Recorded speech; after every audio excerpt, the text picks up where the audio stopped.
20% 10% خواتین 22% خواتین پر مشتمل ہے، یعنی کہ 22% جو ہیں وہ جتنے بھی لوگ کام کرنے والے اس میں سے 22% صرف خواتین ہیں، جبکہ 78% جو ہیں وہ مرد حضرات ہیں۔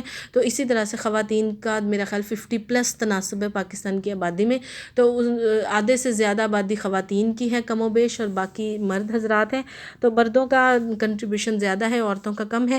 تو اسی طرح آبادی کا ایک بڑا حصہ زراعت پر گزارا کرتا ہے، افرادی قوت میں سب سے بڑا حصہ اسی شعبے کا ہے۔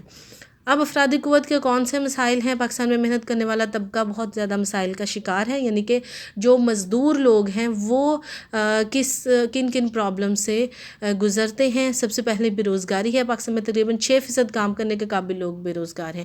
یہ تو بہت پرانی 11-12 کی بک ہے، اگر آپ اب دیکھیں گے تو میرا خیال ہے 25 سے 30% لوگ بے روزگار ہیں۔ اس کی وجوہات میں آبادی کا زیادہ ہونا، یعنی کہ ہماری سرمایہ کاری اس حساب سے نہیں بڑھتی، آبادی زیادہ تیزی سے بڑھ رہی ہے، بچت اور سرمایہ کی شرح کا کم ہونا، بچتیں کم ہیں چونکہ فیکس آمدنی کم ہے، آپ یہ پڑھ چکے ہیں، تو بچتیں بھی کم ہیں، سرمایہ کاری بھی کم ہے، تو لہٰذا جب سرمایہ کاری کم ہو رہی ہے تو روزگار بھی نہیں بڑھ رہا۔ دیہی علاقوں سے لوگوں کا شہری علاقوں کی طرف منتقل ہونا ہے، بیرون ملک روزگار کے مواقع کم ہونا ہے، اسی طرح مشینری کا بڑھتا ہوا استعمال بھی روزگار کے نئے مواقع پیدا کرنے کی راہ میں رکاوٹ ہے۔ پھر غیر ہنرمند افرادی قوت پاکستان میں جو ہے وہ اگر دیکھیں آپ پچھلے 5-7 سال سے ٹیکنیکل اینڈ ووکیشنل ایجوکیشن کا بہت کانسیپٹ آیا، اس سے پہلے کوئی کانسیپٹ نہیں تھا، تو لوگ جو ہیں وہ غیر ہنرمند ہیں، لیبر فورس جو ہے وہ ہنرمند نہیں ہے۔ وسائل کی کمی کی وجہ سے لوگ باقاعدہ کسی ادارے میں کام سیکھنے کی بجائے براہ راست کام سے وابستہ ہو جاتے ہیں، ٹھیک ہے۔ موسٹلی جتنی بھی جو افرادی قوت ہماری 18+ ہے، یا ہمارے ہاں تو تقریباً یہ 15+ یا 12+ ہی لے لی جاتی ہے، تو اس میں کیا ہوتا ہے، اچھا میٹرک کر لیا، نارملی میٹرک ہو گیا تو چلو ٹھیک ہے، کسی ٹائر شاپ پہ ڈال دیا، کسی ورک شاپ پہ ڈال دیا کہ ادھر ڈال دے، خود ہی جو ہے وہ یہ کام بھی سیکھ جائے گا اور کام کرنا بھی شروع کر دے گا، ارن بھی کرنا شروع کر دے گا۔ تو بجائے اس کے کہ کوئی بندہ اس فیلڈ میں جا کے پڑھے سیکھے تو اس سے ارن ہوگا، اس سے اس کو بہت زیادہ نالج ملے گا، تو ہم جو ہے وہ ڈائریکٹ ہمارے یہی پریفر کیا جاتا ہے کہ چلو کمانا شروع کر دے گا، تو وہ کیا کمائے گا، اس کا ایسے لوگوں کا استحصال ہی کیا جاتا ہے۔ پھر غیر تعلیم یافتہ ہونا ہے، پیشہ ورانہ تعلیمی اداروں کے علاوہ عام تعلیم کے اداروں تک عموماً پوری آبادی تعلیم حاصل نہیں کر پاتی، جس کی وجہ سے وہ علم سے محروم رہتے ہیں اور زیادہ طور پر کام حاصل نہیں کر پاتے اور بہتر کام حاصل نہیں کر پاتے۔ صحت کی سہولتوں کا فقدان ہے، آپ کو اگر صحت کی اچھی سہولتیں ہوں گی، آپ کی صحت اچھی ہوگی تو آپ زیادہ بہتر طریقے سے کام کریں گے، لیکن اگر آپ کی صحت اچھی نہیں ہے تو آپ بہتر طریقے سے کام نہیں کر سکتے۔ تو صحت کی سہولتوں کے فقدان کی وجہ سے جسمانی لحاظ سے کمزور اور بیماریوں کا شکار محنت کش اس تندہی اور جان فشانی سے کام نہیں کر پاتا اور بہتر نتائج حاصل نہیں ہوتے۔ پھر ملکی و غیر ملکی سرمایہ کاری کا کم ہونا، ایک تو ملک میں سرمایہ کاری ہوتی ہے، یعنی کہ حکومت کرتی ہے، لوگ کرتے ہیں، ایک دوسری سرمایہ کاری ہوتی ہے جو کہ غیر ملکی سرمایہ کاری ہوتی ہے، اور بیرون ملک سے لوگ آتے ہیں سرمایہ کاری کرتے ہیں، جیسے کہ آپ دیکھیں یونیلیور آپ کو پتہ ہوگا ایک برانڈ ہے، اس کے علاوہ اب اسپیشلی یہ جو فرانس کے برانڈ تھے جتنے بھی تھے کہ یہ برانڈز ہیں اور ان کا ہم نے بائیکاٹ کرنا ہے، تو تب آپ کو پتہ چلا ہوگا کہ بہت سارے ایسے برانڈز ہیں جو کہ باہر کی کمپنیز ہیں لیکن پاکستان میں آ کے انہوں نے اپنی فرنچائزز بنائی ہوئی ہیں، اور یعنی کہ اپنی برانچز بنائی ہوئی ہیں اور وہ آپریٹ کرتے ہیں۔ تو ہمارے ہاں جو ہے وہ جو ترقی پذیر ممالک ہوتے ہیں ان میں یوزلی بیرونی سرمایہ کاری زیادہ ہوتی ہے، لیکن چونکہ ہمارے پچھلے جو ایک ڈیکیڈ ہے وہ ہم نے بہت ہی زیادہ سفر کیا ہے، ہمارے یہاں لوڈ شیڈنگ کا مسئلہ بہت زیادہ تھا، ہمارے ہاں دہشت گردی کا مسئلہ بہت زیادہ تھا، اس وجہ سے لوگ سرمایہ کاری کرنے سے گریز کرتے تھے، تو لہٰذا سرمایہ کاری کم ہوگی، جب سرمایہ کاری کم ہوگی، نئی سرمایہ کاری نہیں ہوگی تو مزدوروں کو ان کی قابلیت کے مطابق روزگار نہیں ملے گا تو وہ بے روزگار رہیں گے۔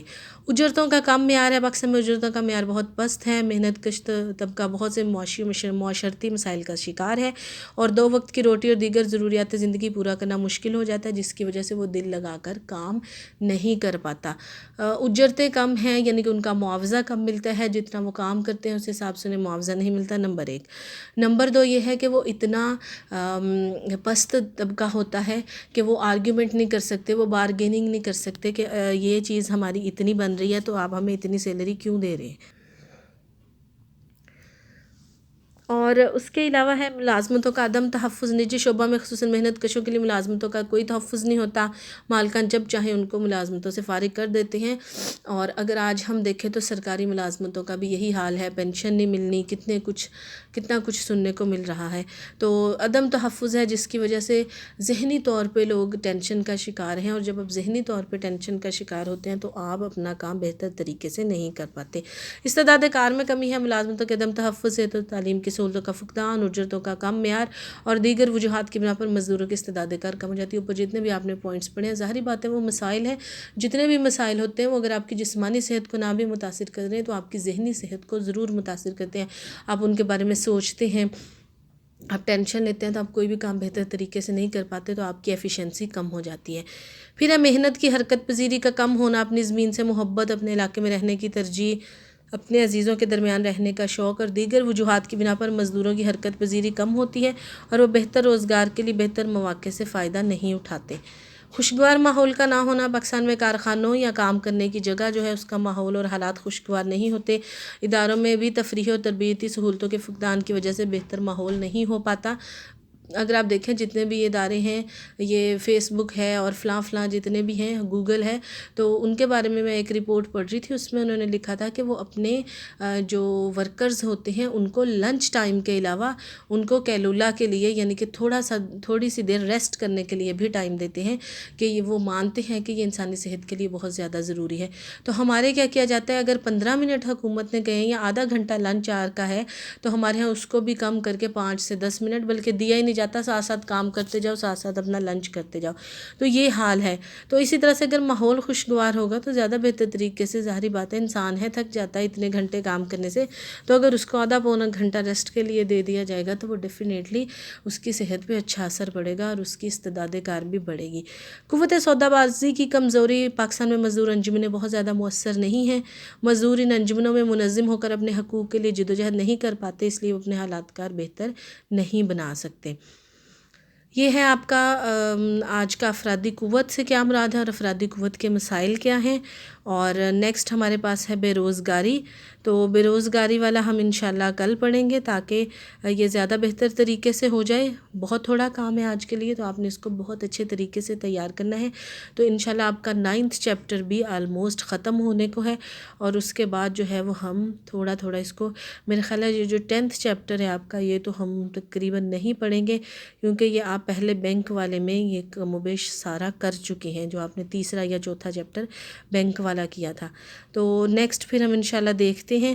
تو آپ کا بہت تھوڑا سا کام رہ گیا ہے، تو ٹاپکس تھوڑے سے رہ گئے ہیں، بہت اچھے طریقے سے کرنا ہے. کم و بیش ہر جو آپ کا لیکچر ہے اس میں آپ کو یہ وارن کرتی ہوں، یہ بتاتی ہوں کہ آپ کے لیے ٹیسٹنگ سسٹم ہو رہا ہے اور اس میں آپ کسی طریقے سے نہیں بچ سکتے. اور یہ ساری جتنی بھی ڈیٹیل ہے یہ میں میم کو دوں گی کہ آپ نے کتنا پڑھا ہے اور کس حساب سے پڑھا ہے. تو امید ہے کہ آپ اس کو سیریس لیں گے اور اپنا جو کام ہے وہ بہتر طریقے سے کریں گے. اللہ حافظ.